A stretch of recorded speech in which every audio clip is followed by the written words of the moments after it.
Brand new developments in the meantime in the Benghazi investigation. Congressman Trey Gowdy, who heads the special committee on Benghazi, as you know, now says he not only wants to hear from former Secretary of State Hillary Clinton, but dozens of her current and former staffers as well.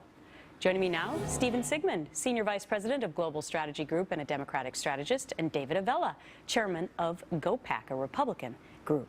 All right, guys, great to see you here today. Thanks for having me. Stephen, let me start with you. Now, Trey Gowdy wants to bring in more than just Hillary Clinton. He wants to bring in Uma Abedin, her assistant, and others. So what are we going to learn? I don't think you'll learn anything. Look, this is like the equivalent of the Republicans' white whale, except they've actually been at it longer than Ahab has been chasing Moby Dick. You have 3 years of investigations here.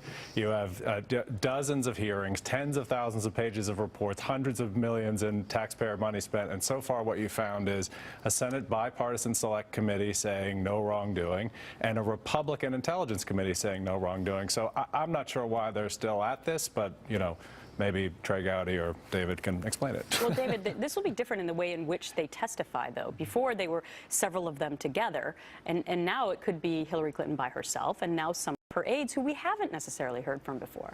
Yeah, Americans have a right to know the truth, and whoever can provide that with their answers needs to testify, need to be forced to testify.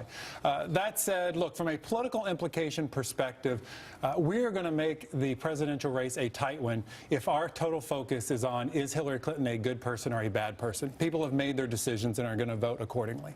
If we make this election, though, about do you want a third term of Barack Obama's policies, we're going to win. And that's where our focus needs to be as a party. Okay, let's move on to this. He's probably the most famous homeschooled student in pro sports. And a new bill named for Tim Tebow hopes to allow other kids in Alabama to follow in his footsteps, because it would require schools, public schools, to give homeschooled students a chance to try out for the public school athletic teams. But they would have to meet the academic requirements, and students would only be able to play for the district that they actually live in. And this would cover only sports, not other extracurricular activities. Stephen, for or against this?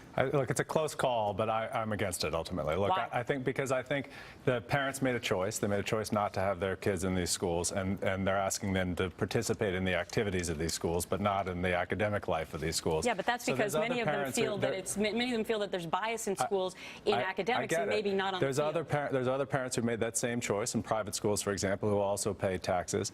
And what would happen if their kids, for example, didn't make their private school team, but then wanted to try out for the public school team? So it opens a whole door that just is really unfair to the kids who are there, who are participating in the school and all the school's activities, and therefore should be the ones eligible for the schools. But the other side of the argument, David, is that, you know, lots of people are paying taxes even if you don't send your kids to the public schools. So are they entitled to play on the teams? You're exactly right. It's a new form of pay to play in government. If you pay taxes, you should get to play and participate. And what 28 states are now looking at doing, or have done, is set up standards that say if you reach a certain grade point average and you follow all the other standards that kids in the public school system have, you have the right to play. And why wouldn't we want to be able to have more kids involved in extracurricular activities, whether that's sports, whether that's band, whatever the activity is? It helps them develop. It makes them better contributing members of society. We should be for this legislation, and congratulations